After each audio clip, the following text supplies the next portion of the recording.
না, মায়াপুরে কাজুদা দোকান খোলেনি। মায়াপুরে কাজু এসেছিল সাবিরদার কাছে কাজ করতে। না, সে বললো আমি ব্রাঞ্চ খুলেছি 3 নম্বর ব্রাঞ্চ। আর এই ঢবের কীর্তন গুলো তো আজকে সোশ্যাল মিডিয়ায় ভাইরাল হচ্ছে। কি বলছে? মানুষ বাস্তবটা দেখছে না, জানছে না, তো মানুষ এইভাবেই বলছে। দোকানটা সাবিরদার, কাজুদা কাজ করতো। তাই? হ্যাঁ সাবিতাকে ডেকে তাহলে প্রমাণ করবো। হ্যাঁ, সাবিরদার সামনে আছে। এই সাবিতা এখানে আসো তো।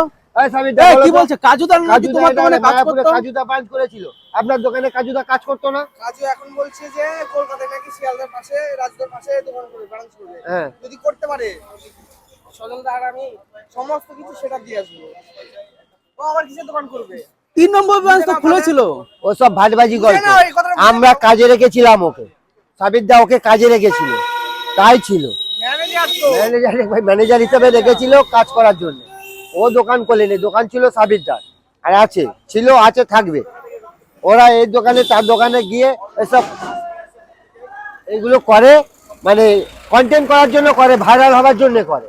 কিন্তু প্রকৃত ভাইরাল ম্যান তো আমরা এনেছিলাম বলে তো ভাইরাল।